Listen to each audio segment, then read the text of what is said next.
الحمد لله وكفى والصلاة والسلام على من لا نبي بعده وعلى آله وأصحابه الذين أوفوا عهده وعلى من تبعهم بإحسان إلى يوم القيامة. أما بعد فأعوذ بالله من الشيطان الرجيم. بسم الله الرحمن الرحيم.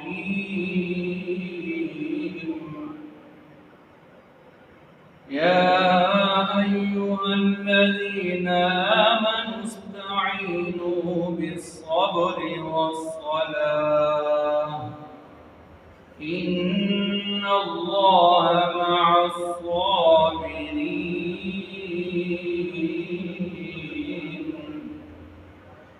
ولا تقولوا لمن يقتل في سبيل الله أموات بل أحياء ولكن لا تشعرون.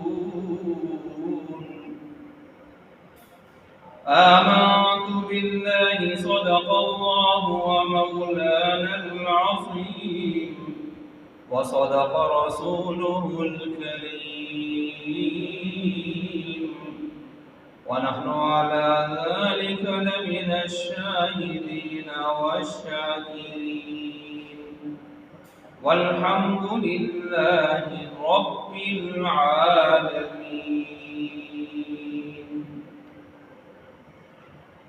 محترم المقام واجب الاحترام حضرات سامعین کرام، آج کی جمعہ کی اس نشست میں قرآن مجید فرقان حمید دوسرے پارہ سے 2 آیات کریمہ تلاوت کی ہیں. چونکہ آج 9 محرم الحرام ہے تو اس حوالے سے کل 10 محرم الحرام، تو جو تلاوت کی گئی آیت ہے اس میں جو ذکر ہے وہ بھی صبر اور نماز کے ذریعے مدد مانگنا اللہ تعالیٰ سے، اور اللہ کے راستے میں جو لوگ شہید ہو جاتے ہیں ان کو مردہ نہ کہنا، مردہ نہ سمجھنا، بلکہ ان کو زندہ سمجھنا کہ ان کو اللہ تعالیٰ نے ہمیشہ کی ایک ایسی زندگی عطا فرما دی ہے لا تشعرون، کہ جس کا شعور ہم دنیا کے حواس کے ساتھ نہیں کر سکتے. تو ان کو زندگی، ابدی زندگی کے ساتھ متصف اور موصوف سمجھنا، یہ تلاوت کی گئی آیات کے اندر جو مضمون ہے وہ میں نے آپ کے سامنے رکھا. چونکہ واقعہ کربلا عام طور پر ایسے ہوتا ہے کہ جب بھی محرم کا مہینہ آتا ہے تو لوگ یہ سمجھتے ہیں کہ شاید صرف محرم الحرام واقعہ کربلا ہی کی وجہ سے مشہور ہو گیا ہے. گزشتہ جمعہ میں نے آپ حضرات کے سامنے 20 ایسے اہم واقعات رکھے تھے کہ جو تاریخ انسانی و اسلامی سے میں نے آپ کے سامنے رکھے کہ جو محرم الحرام کے اندر پیش آئے. تو اس لیے محرم الحرام یہ تو ابتدائے آفرینش سے ہی، جب سے کائنات بنی اللہ تعالیٰ نے دنیا کا ایک سسٹم اور نظام چلایا، اسی وقت سے اللہ تبارک و تعالیٰ نے ان مہینوں کو، محرم کو وجود عطا فرمایا. اور دوسری بات یہ کہ محرم کے مہینے میں لوگ صرف اور صرف یعنی اس طرح کی مجالس منعقد کرتے ہیں کہ جن میں رونا دھونا، افسردگی پھیلانا، ماتم کرنا اور معاذ اللہ شہادت جیسے عظیم سعادت اور منصب کو گویا منحوس سمجھنا کہ یہ کیوں آ گئی تھی اور کیوں شہادت کا سلسلہ ہوا. حالانکہ شہادت تو یہ تو بہت بڑی سعادت کی چیز ہے اور ہر مومن کا مطلوب اور مقصود ہے اور تقریباً سارے صحابہ اپنی دعاؤں میں شہادت کی دعا کو مانگا کرتے تھے، اور شہادت وہ عظیم رتبہ اور مقام ہے کہ جس کو آپ علیہ السلام نے بھی اس کی بڑی تمنا فرمائی ہے، لَوَدِدْتُ أَنْ أُقْتَلَ فِي سَبِيلِ اللَّهِ ثُمَّ أُحْيَا ثُمَّ أُقْتَلْ ثُمَّ أُحْيَا ثُمَّ أُقْتَلْ ثُمَّ أُحْيَا۔ آپ علیہ السلام نے فرمایا میں دل سے چاہتا ہوں، لَوَدِدْتُ کا معنی صرف چاہنا نہیں ہوتا، دل سے چاہنا ہوتا ہے۔ میں دل سے چاہتا ہوں کہ میں اللہ کے راستے میں شہید کیا جاؤں، پھر زندہ کیا جاؤں، پھر دنیا کی حیات ملے، پھر میں شہید کیا جاؤں۔ گویا آپ نے ایک دعا میں، ایک ہی آرزو میں آپ نے 3 مرتبہ آرزو کی، کس کی؟ شہادت کی۔ اسی وجہ سے اللہ تعالیٰ نے آپ کو شہادت خفی عطا فرما دی۔ شہادت خفی کیا ہے کہ آخری وقت میں آپ نے فرمایا کہ میری رگیں اس زہر سے کٹ رہی ہیں جو کسی عورت نے، یہودن نے ایک گوشت کے اندر آپ کو کھلانے کی کوشش کی تھی، اور آپ نے 1-2 لقمے ڈال دیے تھے، تناول فرما لیے تھے، تو اس کا اثر پھر سے لوٹ آیا۔ تو بہرحال آپ کو شہادت خفی اللہ تعالیٰ نے عطا فرمائی، اور یہی شہادت خفی حضرت حسن رضی اللہ تعالیٰ عنہ کو بھی ملی اسی طرح کی، اور اسی طرح جو ہے شہادت جلی جو ہے حضرت حسین رضی اللہ تعالیٰ عنہ کے رفقا کو ملی۔ اور یہی وہ شہادت کا مقام ہے کہ جس کو خلیفہ دوم امیر المومنین خلیفۃ المسلمین حضرت سیدنا عمر فاروق اعظم رضی اللہ تعالیٰ عنہ وہ بھی اپنی دعا میں مانگ رہے ہیں، اور صحیح بخاری میں وہ دعا موجود ہے، اللہم ارزقنی شہادتا فی سبیلک واجعل موتی فی بلد حبیبک، کہ اللہ مجھے شہادت کی موت عطا فرما اور اپنے حبیب کا شہر عطا فرما۔ بیٹی مسکرا بھی رہی ہیں کہ کہاں سے کوئی آئے گا آپ جیسی طاقتور باروق شخصیت پر حملہ آور ہوگا، آپ کو شہید کرے گا۔ تو کہا بیٹی جب اللہ تعالیٰ کسی کام کا ارادہ کرتے ہیں تو اسباب کے محتاج نہیں ہوتے، چنانچہ پھر کہاں سے ابو لول و فیروز مغیرہ بن شعبہ کا غلام لوہار وہ کہاں سے چلا، ایرانی نسل، اور اس نے پھر المختصر صبح کی نماز میں آگے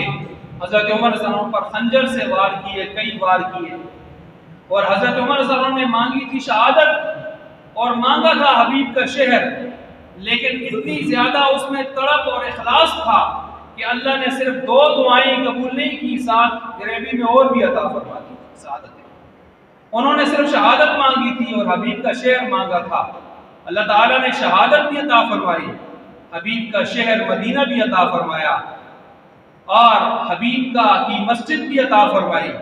حبیب کا مصلی بھی عطا فرمایا، اور صبح کی نماز اپنی ملاقات بھی اللہ تعالیٰ نے عطا فرمائی۔ یعنی جب دعا میں مومن کی اخلاص زیادہ ہو تو وہ ایک بھی مانگے اللہ کئی اس کو عطا کرتا ہے۔ یہاں اخلاص اتنا زیادہ تھا کہ مانگی 2 تھی، اللہ نے 5 شہادت فاروق اعظم کو عطا فرمائی۔ یکم محرم الحرام ان کا یوم شہادت تھا جس پر میں پچھلے جمعہ گفتگو کر چکا ہوں۔ تو بہرحال شہادت ایک اعلیٰ منصب اور مقام ہے، اور یاد رکھیں آدمی اللہ کے راستے میں اللہ کی رضا کے لیے گھلتا ہے، کھپتا ہے، اڑتا ہے، اپنے آپ کو کھپاتا ہے، روتا ہے، رلاتا ہے، اللہ کے راستے میں خدمات سر انجام دیتا ہے، قربانیاں دیتا ہے، تو ان قربانیوں کے صلے میں تو اس کی عظمت کو اللہ بڑھاتے ہیں، گھٹتی نہیں ہے۔ ہم عقلی اعتبار سے دیکھ لیں، دنیا میں ایک کپڑا ہم اگر 3000 کا لاتے ہیں تو 3000 کا کپڑا اگر درزی کے پاس جاتا ہے تو سلائی ہو کر وہ 4000 4.5 5 کا ہو جاتا ہے۔ تو اب یہ کس طرح ہوتا ہے کہ وہ کپڑا کٹنا برداشت کرتا ہے، وہ کپڑا سلنا برداشت کرتا ہے، اس کپڑے کو کاٹ کے چھوٹے چھوٹے پیس بنائے جاتے ہیں، پھر اس کو سلائی اس کی جاتی ہے، تو پھر اس کی قیمت پہلے سے بڑھ جاتی ہے، اس کی حیثیت پہلے سے بڑھ جاتی ہے۔ ایک درخت آپ کو ملا، آپ نے 10,000 کا خریدا، اس درخت کو کاٹ کے آپ چھوٹے چھوٹے ٹکڑوں میں تقسیم کرتے ہیں، پھر ان ٹکڑوں کو آپ جوڑتے ہیں، اس کو رندے کے ساتھ مشین کے ساتھ صاف کرتے ہیں، پھر اس کو پالش والا آ کے رگمال سے صاف کرتا ہے، اور پھر اس کے بعد اس کی پالش ہوتی ہے۔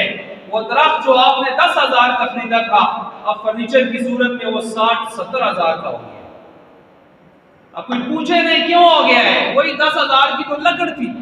تو جواب یہی آئے گا، اس نے کٹنا برداشت کیا، اس نے جو اس کے اوپر مراحل گزرے اس نے سارے برداشت کیے، تو اس کی قیمت بڑھتی چلی گئی۔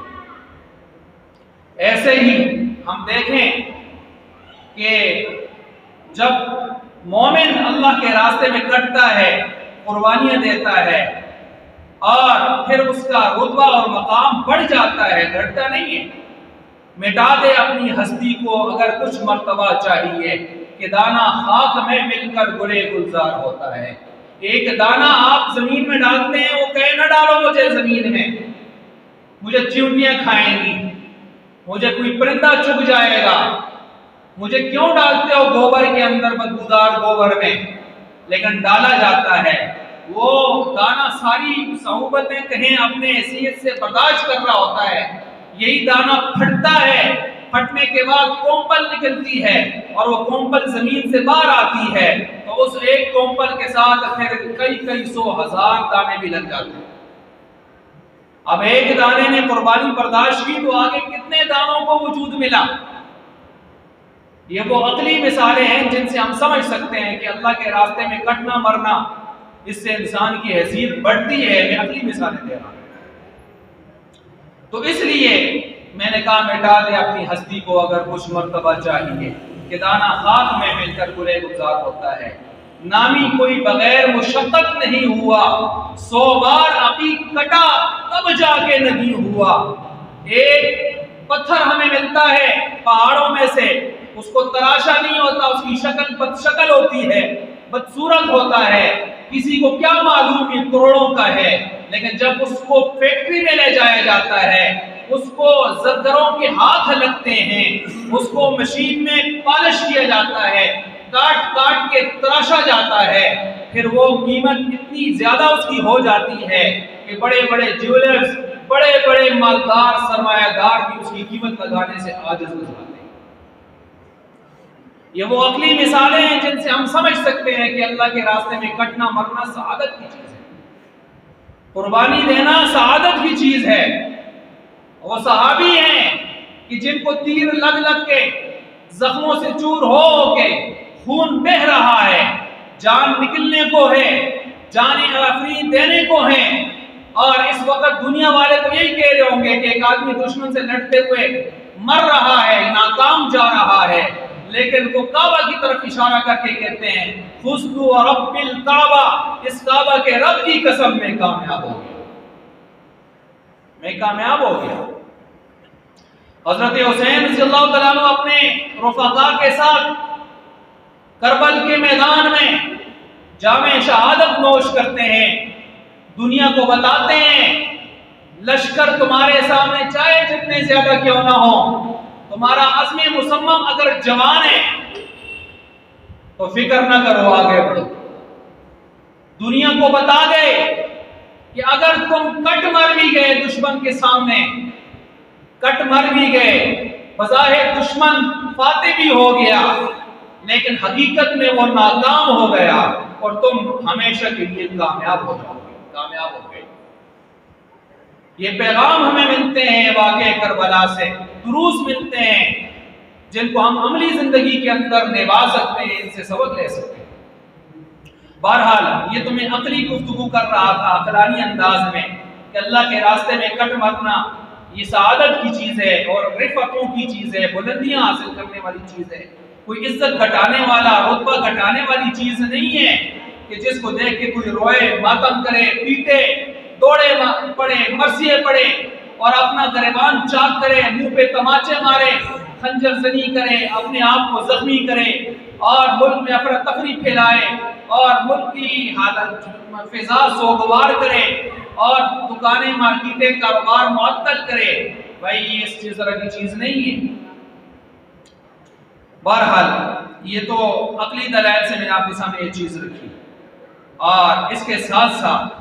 اب چونکہ وقت مختصر ہے، میں اس موضوع کے حوالے سے تفصیلات بہت زیادہ ہیں،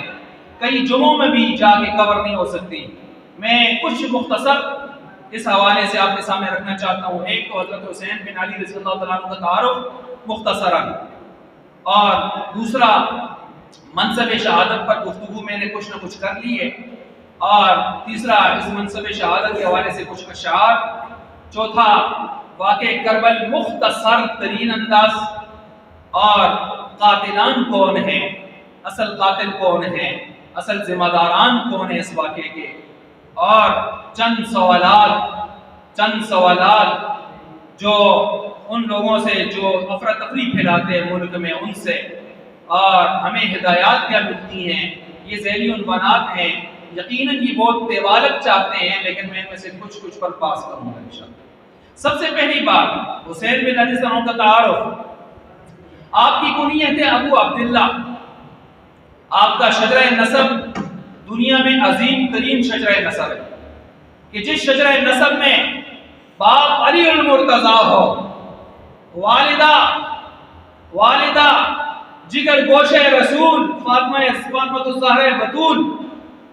جیسی ماں ہو، اور جس کے نانا محمد رسول اللہ صلی اللہ علیہ وسلم ہو،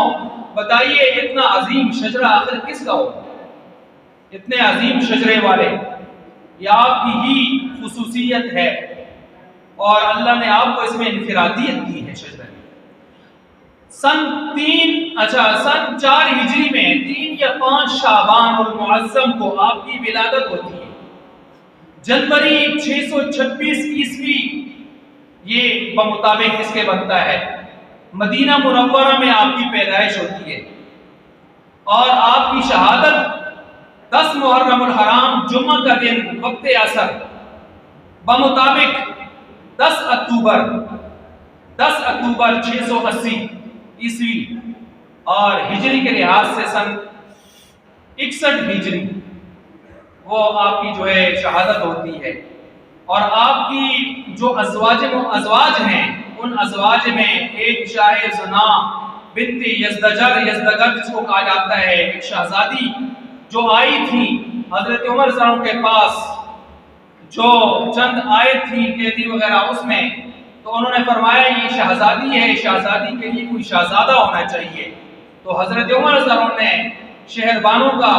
سلسلہ حضرت عمر رضی اللہ عنہ سے حضرت حسین بن علی رضی اللہ عنہ سے جوڑا تھا، اور انہی سے زین العابدین اور یہ آپ علیہ السلام کا سلسلہ نسب آگے چلا ہے۔ جو لوگ حضرت عمر رضی اللہ عنہ کے بارے میں بدزبانی کرتے ہیں، بدگوئی کرتے ہیں، ان کو شرم حیا اس وجہ سے بھی آنی چاہیے کہ حضرت زین العابدین کی والدہ کا نکاح یہ حضرت عمر نے کروایا تھا، کہا تھا شہزادی کے لیے کوئی شہزادہ ہونا چاہیے۔ اسی طرح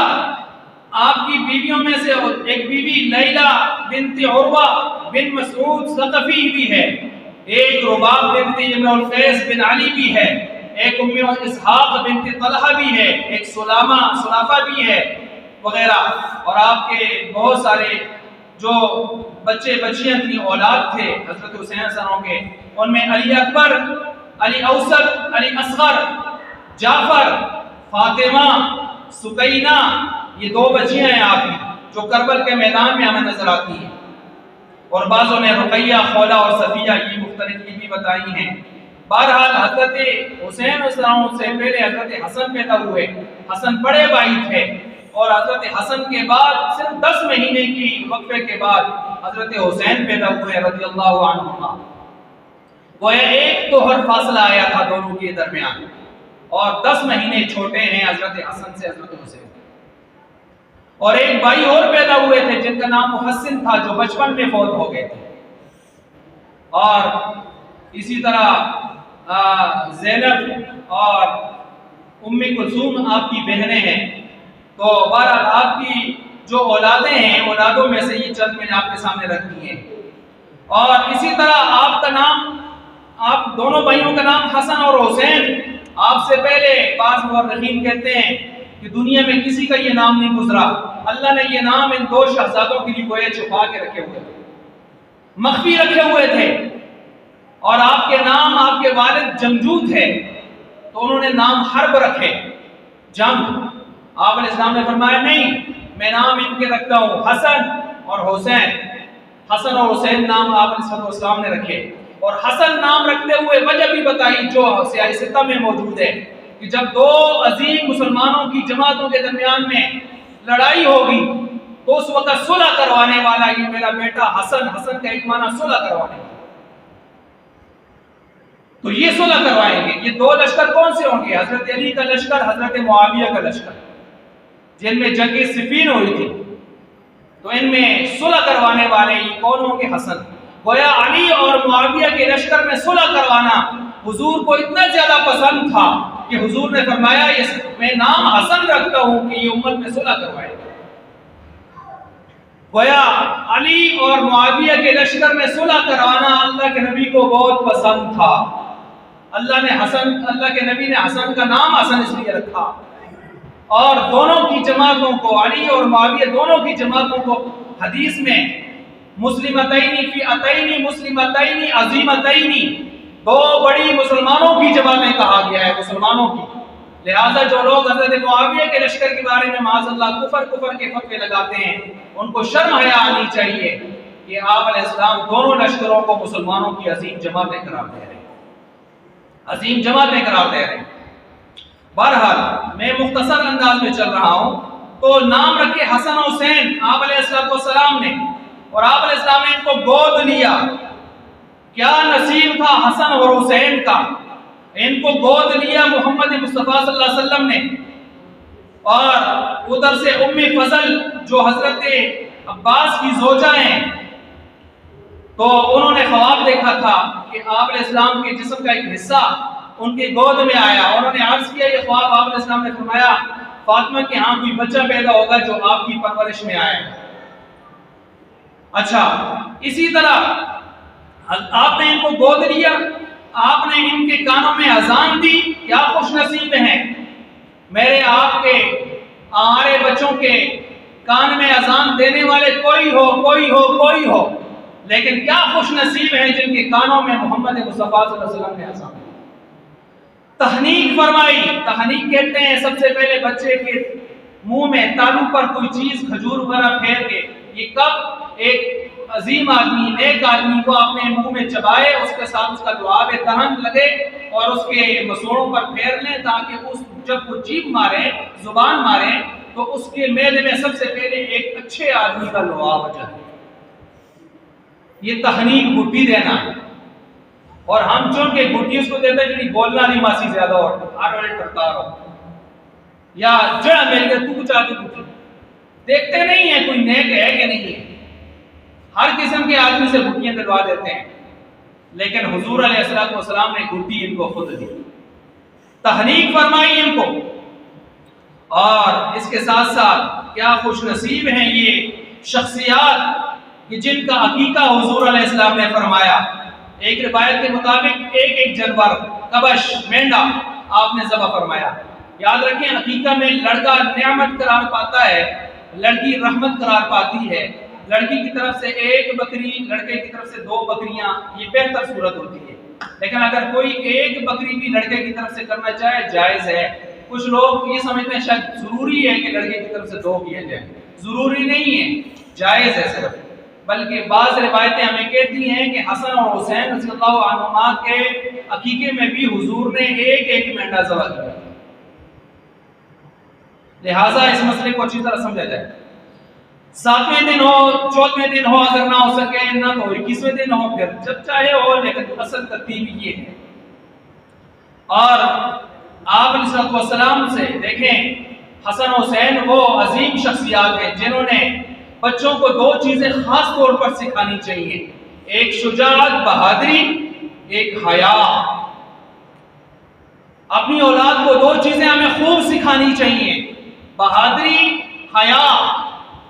حیا کے ذریعے سے یہ حقوق اللہ، حقوق العباد پورے کرے گا، احتیاط کرے گا،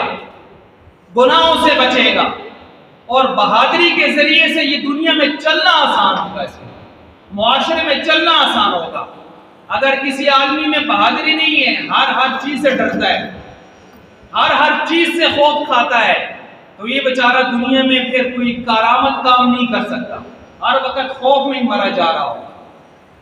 تو دنیا کے اعتبار سے کرامت ہونے کے لیے بہادر ہونا چاہیے، اور آخرت کے اعتبار سے احتیاط کرنے کے لیے حیادار ہونا چاہیے۔ اور کیا خوش نصیب شخصیات ہیں جنہوں نے شجاعت، مجسمہ شجاعت، پیکر شجاعت حضرت علی المرتضیٰ شیر خدا سے سیکھی، اپنے والد مکرم سے سیکھی، جنہوں نے حیا فاطمہ الزہرا سے سیکھا، حیا فاطمہ الزہرا سے سیکھا، ماں سے سیکھا۔ تو یہ کیا پھر ظاہر بات ہے، حیا کس درجے کا تھا، کس درجے کا ہوگا، بہادری کس درجے کی ہوگی جب ایک سکھانے والے استاد ہی عظیم۔ اسی طرح میں مختصر کر رہا ہوں ورنہ تفصیلات بہت ہیں۔ اچھا، پھر سرپرستی دیکھیں، نگرانی دیکھیں، نانا محمد مصطفیٰ صلی اللہ علیہ وسلم فرما رہے ہیں، اور کس طرح فرما رہے ہیں، کتنی شفقت فرما رہے ہیں کہ آپ خطبہ دے رہے ہیں، حسن حسین آ رہے ہیں، چھوٹے ہیں، جیسے بچے گرتے پڑتے اٹھتے آتے ہیں ایسے آ رہے ہیں، آپ خطبہ روک کر کھڑے ہو جاتے ہیں، بچوں کو گود لے لیتے ہیں اور فرماتے ہیں مسکراتے ہوئے، لقد صدق اللہ، سچ اللہ نے فرمایا ہے، انما اموالکم واولادکم فتنہ، تمہارے مال اور اولاد تمہارے لیے آزمائش ہے۔ کیا کیسی تربیت فرمائی کہ ایک روایت میں ہے حسن کے منہ میں صدقے کی کھجور وغیرہ کچھ چیز ڈال دی گئی کہیں سے کسی نے، تو پتہ چلا تو نکالی گئی کہ صدقے کا مال ہماری آل کے لیے نہیں ہے۔ کس طرح تربیت ہو رہی ہے کہ دروازے میں فقیر آتا ہے، کئی دنوں کے بعد گھر میں روٹی پکی ہے اور فقیر کہتا ہے اللہ کے نام کی روٹی چاہیے، تو فاطمہ کہتی ہیں، فضا باندھی سے کہتی ہیں اٹھیے، یہ میرے حصے کا ٹکڑا، بے شک بھوکی ہوں، لے جائیے۔ جانے لگتی ہیں تو حسن کہتے ہیں میرے حصے کا بھی لے جائیے، چھوٹے بچے ہیں، جانے لگتے ہیں، حسین کہتے ہیں میرے نام کا بھی میرے حصے کا بھی لے جائیے۔ اور جب چاروں حصے وصول کر کے جا رہی تھی، پھر پلٹی فضا اور اپنے حصے کا بھی ٹکڑا اٹھا کے جا رہی تھی، تو کہا فاطمہ الزہرا رضی اللہ تعالیٰ عنہا نے، اپنا تو کھا لیجئے، غلاموں کا اتنا خیال، اپنا تو کھا لیجئے۔ یہاں میں نے 2-3 دن پہلے سوشل میڈیا پہ دیکھا، ایک جج کی بیوی نے خادمہ کی بچی کا برا حال کر دیا اور پوچھنے والا کوئی نہیں ہے۔ یہاں فاطمہ کا ظرف دیکھیے، اپنے بچوں کو نہیں کہا، معصوم بچوں کو آپ نے حصہ کیوں دیا، دے دیجیے، تربیت۔ لیکن خادمہ جب لے جانے لگی کہا تو کھا لے۔ خادمہ کہتی ہے رہتی دنیا تک آنے والوں کو بتانا چاہتی ہوں، صرف علی اور علی کا گھرانہ ہی سخی نہیں ہے، علی کے غلام بھی سخی ہوا۔ یہ تربیت ہے گھر میں، اور ادھر شفقت کتنی زیادہ ہے، ادھر حضور نماز پڑھتے ہیں، ادھر حسن حسین آتے ہیں، کبھی سجدے میں ایک بغل سے گزرتے ہیں دوسری سے نکل جاتے ہیں، اور مرد کو تو بغل ایسے رکھنی چاہیے کہ مسئلہ یہ ہے کہ چھوٹا بکری کا بچہ نیچے سے آسانی سے گزر سکے، عورتوں کی طرح ایسے لپٹ نہیں جانا چاہیے جس طرح ہم بعض دفعہ ایسے نیچے ہو جاتے ہیں یا ایسے بند کر لیتے ہیں یا ایسے بالکل چاپ چپ کر لیتے ہیں، ایسا نہیں ہے۔ تو آپ کے بغلوں کے نیچے سے حسن حسین گزرتے، آپ کے کندھے پر سوار ہو جاتے، آپ اپنا سجدہ لمبا فرما، آپ اپنا سجدہ لمبا فرما دیتے۔ یہ حسن حسین کا نصیب تھا جن کی وجہ سے میرے نبی اپنی نماز کو لمبا کر دیا کرتے تھے، اپنے سجدوں کو لمبا کر لیا کرتے تھے، جن کو کبھی کبھی حضور سواری بن کے فرماتے تھے میرے پیٹھ پہ بیٹھ جاؤ، اور سواری بن کے ان کو گھماتے تھے، پھراتے تھے۔ یہ حسن و حسین کا نصیب تھا، کیا قسمت تھی۔ بہرحال اسی طرح حضور علیہ السلام ان کو چومتے تھے، سونگتے تھے اور فرماتے تھے مجھے جنت کی خوشبو آتی ہے۔ اپنی زبان حسن حسین کو چسائی، حضور کا لعاب دہن حسن حسین کے معدے میں گیا۔ کیا عجیب و غریب نصیب تھے حسن و حسین کے، جو بیان کیے جائیں اس کے لیے ایک لمبا وقت چاہیے۔ اور کیا فرمایا، حسین منی وانا من الحسین، میں حسین سے، حسین میرا میں حسین کا، حسین میرا میں حسین کا، اور فرمایا اے اللہ میں ان سے محبت رکھتا ہوں، تو بھی ان کو محبوب رکھ، اے اللہ اس کو محبوب رکھ جو ان سے محبت رکھے۔ راستے پر جاتے ہوئے آپ نے حسن کو اپنے چادر کے نیچے مونڈے پر چھپایا ہوا تھا، جا رہے تھے، راستے میں حضرت ایک صحابی ہیں وہ ابو بکر سروں نے جب ان کو دیکھا تو ابو بکر نے فرمایا پتہ شاید کوئی وزن ہے جو اٹھایا ہوا ہے، میں اٹھا لوں، آگے بڑھے، چادر جو ہٹائی نیچے حسن بیٹھے تھے، اور ابو بکر مسکرا کے کہنے لگے یا غلام، اے لڑکے، یا غلام نعم المرکب نعم المرکب نعم المرکب، کتنی خوبصورت سواری پائی ہے تو نے، رکب تھا جس کے اوپر تو سوار ہے۔ حضور مسکرائے فرمانے لگے نعم الراکب، سوار ہونے والے کا بھی بہت بڑا ہے، سوار ہونے والا بھی کوئی احمد نہیں ہے، حسن ہے حسن۔ اچھا اسی طرح ایک مرتبہ آپ چوم رہے تھے، ایک شخص اقرا بن حابس صلی اللہ علیہ وسلم کہنے لگے یا رسول اللہ میرے تو 10 بیٹے ہیں، کبھی محبت سے ایسے شبد سے چوما نہیں ہے، آپ کیسے چومتے ہیں ان کو؟ فرمایا من لا یرحم لا یرحم، جو رحم نہ کرے اس پر رحم نہیں کیا جاتا، اس پر رحم نہیں کیا جاتا۔ تو بہرحال یہ کچھ فضائل میں آپ کے سامنے رکھ رہا تھا، ان کے فضائل کی تو ایک لمبی داستان ہے، میں نے کچھ فضائل آپ کے سامنے رکھے ہیں۔ اور اسی طرح سجدہ فرما رہے تھے، اتارنا چاہا کسی نے ان کو، حضور نے سجدے میں اشارہ کیا نہ ان کو نہیں اتارنا۔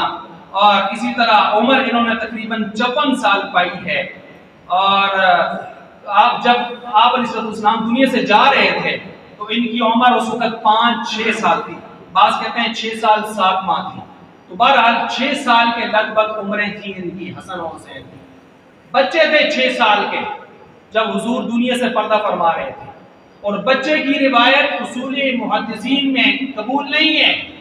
بچے کی روایت کو قابل اعتبار نہیں سمجھا جاتا، نہیں لیا جاتا،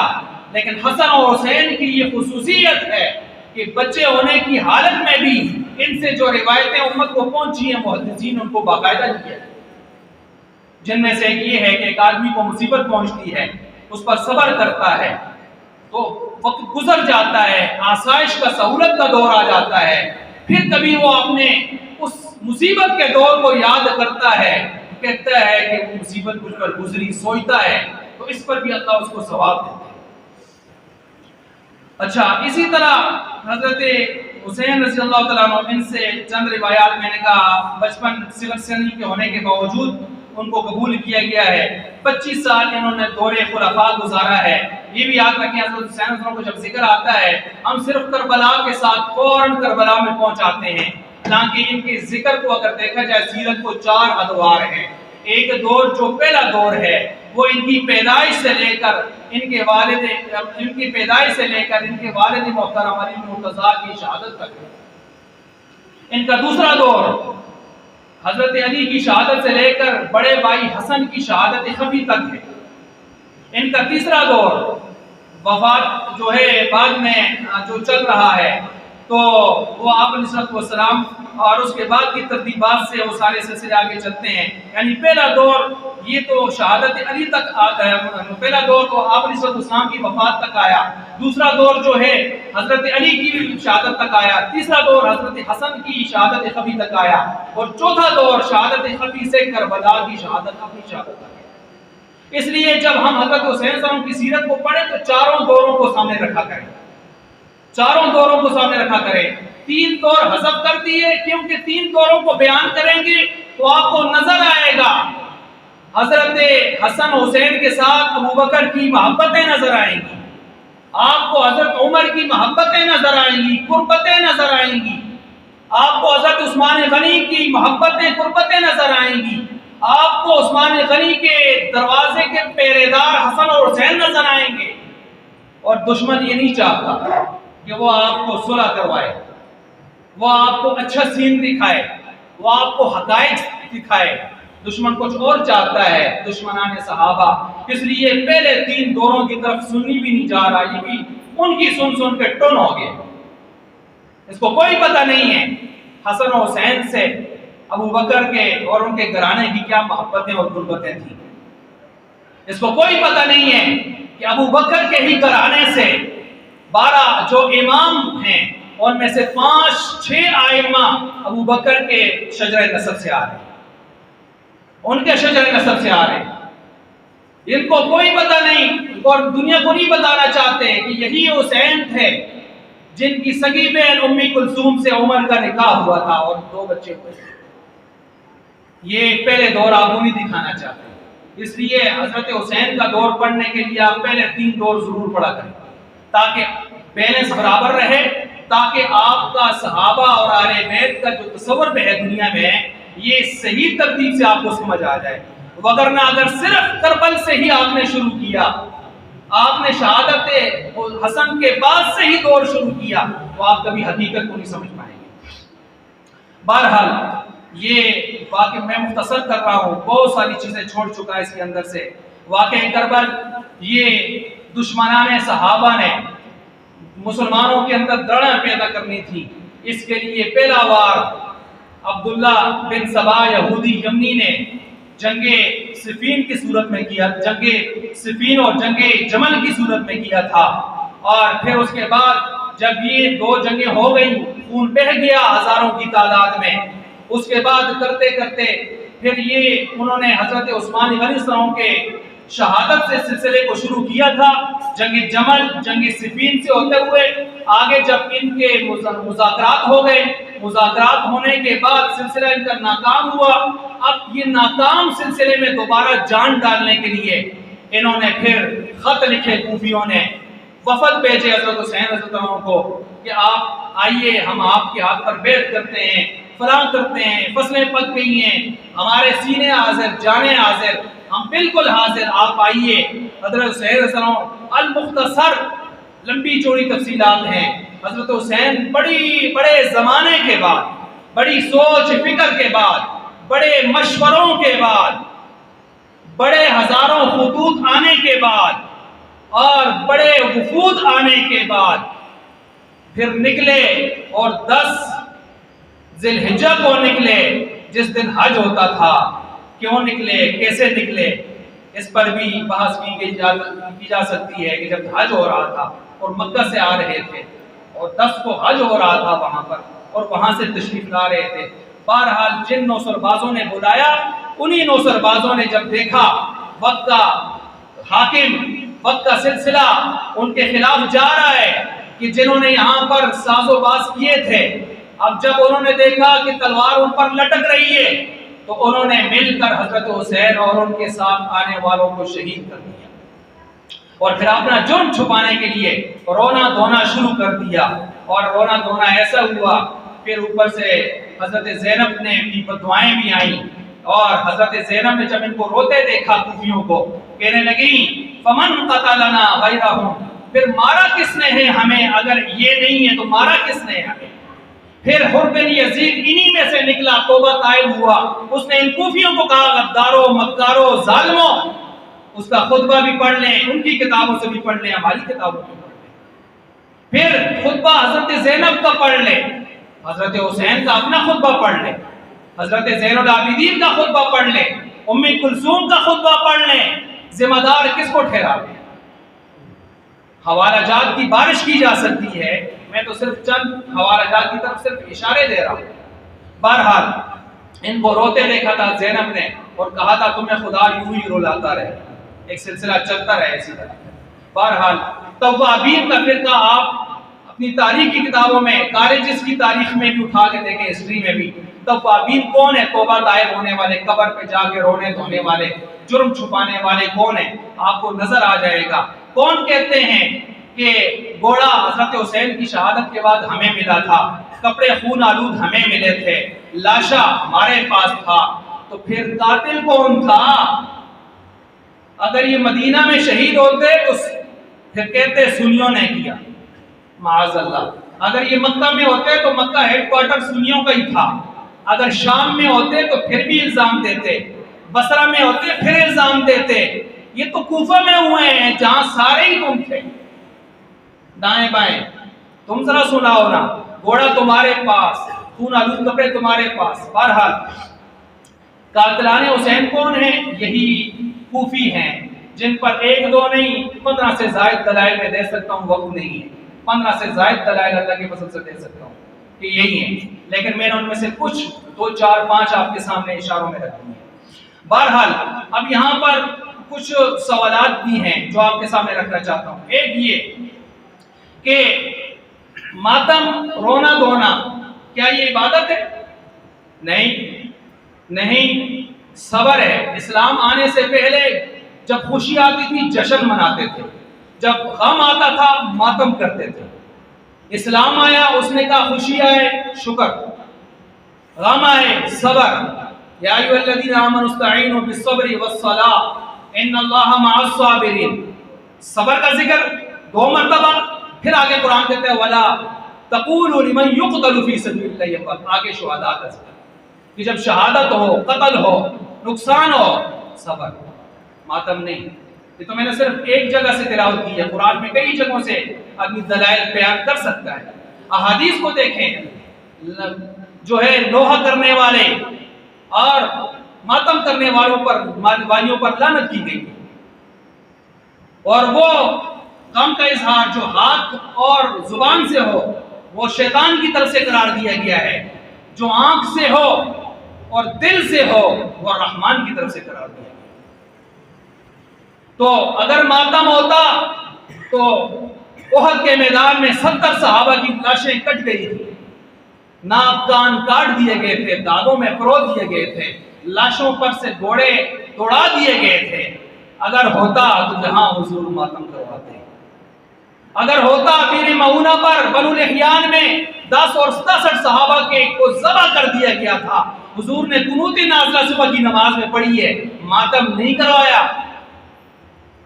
256 صحابہ حضور کے دور نبوی میں شہید ہوئے ہیں. آپ اٹھائیں جنگوں کو, فکر ملے گا آخر میں جا کے 256. مجھے بتائیے کسی ایک پر ماتم کیا ہو. آپ کے سکے چچا امیر حمزہ رضی اللہ تعالیٰ عنہ جن سے کافر لرزتے تھے, 11 یا 9 ٹکڑوں میں لاش تقسیم, کٹڑی باندھی گئی, لاش اٹھائی نہیں جا سکتی تھی, کٹڑی میں باندھی گئی, ٹکڑے باندھے گئے. اس پر ماتم جائز ہوتا تو حضور کروا دیتے. اچھا چلے یہاں آ جاتے ہیں, کیونکہ وہ تو ان کے ہاں دلیلیں نہیں ہیں نا, وہ تو دلیلیں نہیں ہیں. دلیلیں ان کے ہاں یہاں سے آئیں گی, ادھر سے دے دیتے ہیں, ادھر سے شوق پورا کر دیتے ہیں. حضرت زین العابدین رحمت اللہ تعالی علیہ, یہ بھی یاد رکھیں علیہ السلام کا لفظ یہ انبیاء کے لیے استعمال ہوتا ہے, رضی اللہ کا لفظ صحابہ کے لیے استعمال ہوتا ہے. یہ فرق کیجئے. میں نہیں کہتا علیہ السلام کا لفظ کسی صحابی کے لیے استعمال نہیں کر سکتے, ناجائز گناہ کبیرہ ہے. امام بخاری نے خود کیے ہیں 2 4 جگہوں پر, لیکن فرط محبت میں کبھی کبھار کر دیا تو کوئی حرج کی بات نہیں ہے. لیکن عمومی پہچان صحابہ کے لیے رضی اللہ اور دوسرے باقی جو حضرات ہیں ان کے لیے جو فوت ہیں رحمت اللہ علیہ, جو غیر صحابی ہیں غیر, اور آپ نبیوں کے لیے علیہ السلام, آپ علیہ السلام کے لیے علیہ الصلوۃ والسلام, یہ فرق رکھا جائے. اچھا اسی طرح اس ترتیب کو سامنے رکھیں کہ میں نے کہا کہ حضرت زین العابدین رحمت اللہ علیہ یہ حضرت حسین صلی اللہ علیہ وسلم کے بیٹے کربلا کے عینی شاہد ہیں, عینی گواہ ہیں. جتنی بات ان کی معتبر ہوگی بعد کے لوگوں کی نہیں ہوگی. زین العابدین کا خطبہ پڑھیے, اے کوفیو, غدارو, مکارو, چلاکو, بدماشو, تم نے ہمیں بلا کر دھوکہ کیا, فراڈ کیا, اور پھر ہم اپنی تلواروں سے ہمارے خون میں ان کو رنگا. یہ خطبہ پڑھیے, کن کو قاتل کہہ رہے ہیں. اچھا یہی زین العابدین ہیں, ان کی ولادت ہوتی ہے سن 35 یا 37 ہجری میں. پھر 61 ہجری جب کربلا کا واقعہ ہو رہا تھا, اس وقت ان کی عمر تقریباً 23 یا 24 سال تھی, اور اس کے بعد یہ زندہ رہے ہیں 94 یا 95 ہجری تک. ان کی کربلا کے بعد بھی عمر ہوئی ہے 35 سال. کربلا کے بعد زین العابدین نے کتنے سال گزارے ہیں؟ 35 سال. کتنے سال بھائی؟ 35 سال. چیلنج کرتے ہیں, اگر حسین اور ان کے شہداء پر، رفقاء پر ماتم کرنا عبادت تھا۔ حضرت زین العابدین نے 35 سالوں میں 1 سال ماتم کیا اور اللہ فرمایا تم بڑے وارث بن کے آگے ہو، تم بڑے وارث بن کے آگے ہو، جو اصل وارث ہیں، جنہوں نے اپنی آنکھوں سے کٹتے دیکھا ہے سب کو، جو بیماری کی وجہ سے خود نہیں جا سکے، بیمار تھے، انہوں نے تو 35 سالوں میں 1 مرتبہ ماتم نہیں کیا، صبر کیا، ساری زندگی کبھی مسکرائے نہیں کھلکھلا کے۔ کسی نے کہا آپ کو کبھی ہنستے نہیں دیکھا؟ کہا جو کربلا میں نے ظلم دیکھے وہاں پر کوفیوں جو ظلم ڈھائے، تم دیکھتے تم بھی مسکرانا بھول جاتے،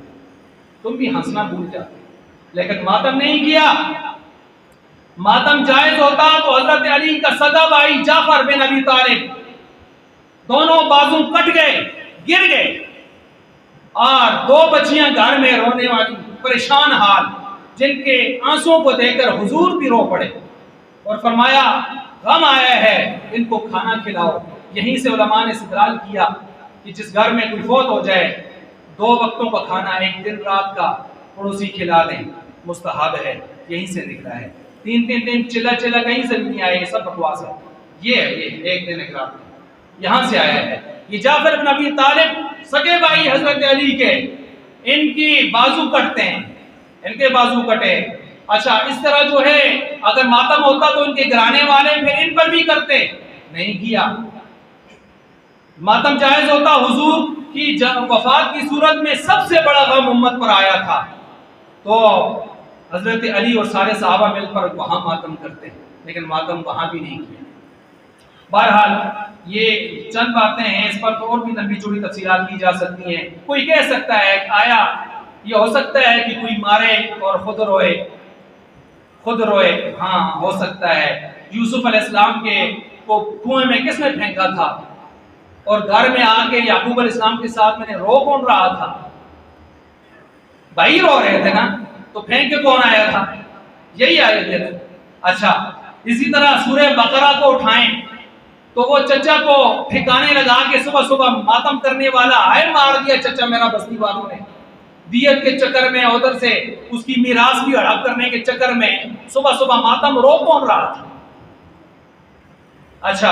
اسی طرح آپ دیکھیں حضرت عمر رضی اللہ عنہ کو صبح خنجر مار کے نماز میں ابو لول و فیروز جان بچانے کے لیے پیچھے بھاگتا ہے، اور جب وہ شاڑی میں کئی صحابہ کو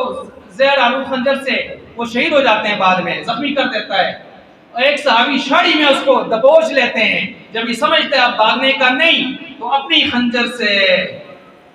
عمر کا دشمن اپنے آپ کو مار لیتا ہے، عمر کا دشمن اپنے آپ کو مار لیتا ہے۔ لال مسجد پہ جو لوگ کارروائی کر رہے تھے تو رو کون رہا تھا؟ مگر مشق آنسو بعد میں کون بہا رہے تھے؟ دنیا نے نہیں دیکھا۔ اور پھر اسی طرح ہم دیکھیں وہ ورقے کربلا، انہی کی کتابوں میں ایک واقعہ کہ ایک محترمہ کی کان سے بالی کھینچی اور کان پھٹ گیا، بالی جیب میں ڈال کے رونے لگا کوفی ہے، اس نے کہا وہ بدماش بالی کھینچی جیب میں ڈالی، خوش بھی ہوا رو بھی رہا ہے، کہا خوش اس لیے کہ بالی مل گئی اور رو اس لیے رہا ہوں کہ کان پھٹ گیا ہے، ہائے خون بہ رہا ہے، ظلم ہوا ہے۔ ٹھیک ہے، اسی طرح جو ہے رستم اور سہراب کا واقعہ تو سب کو معلوم ہے کیا ہوا تھا، تو مارنے والا کون تھا اور رونے والا کون تھا؟ اس لیے یہ زینب کا واقعہ قصور میں ہوا تھا تو مارنے والا کون تھا اور فرنٹ لائن پہ ڈھونڈنے والا کون تھا؟ بعد میں پکڑا گیا تھا۔ آج بھی قاتل ہم روزانہ سنتے ہیں، اخباروں میں پڑھتے ہیں، بیوی رو رہی تھی بڑے داڑے مار کے، وہ صاحب کراری تو روندی ہوندی ہے جنا مارے چلے، اور ایک کوئی زیادہ ہی روندی ہے یار، پولیس والے تو بڑے استاد ہوتے ہیں،